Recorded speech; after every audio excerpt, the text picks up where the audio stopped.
कतारों का सबका कहना है 1000 में मेरे साईं नारब जनशम बने और हमें सारे संग रहना है। Oh my well done Sai, my good Sai.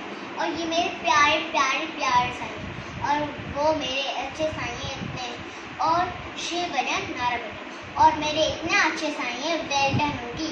मैं इसकी इतनी साईं अच्छे एंड तब फिर हम इसमें झूठ नहीं कभी बोलती, मैं सच बोलती हूँ। और ये साईं है ना मेरे वेल डन साईं है और मुझे कभी भी खुश रह कहते हैं। तो देखिए नेक्स्ट टाइम पे और सब्सक्राइब करें चैनल को,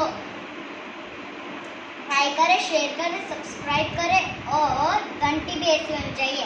ओके बाय। तो बाद में चलते हैं नारा भजन से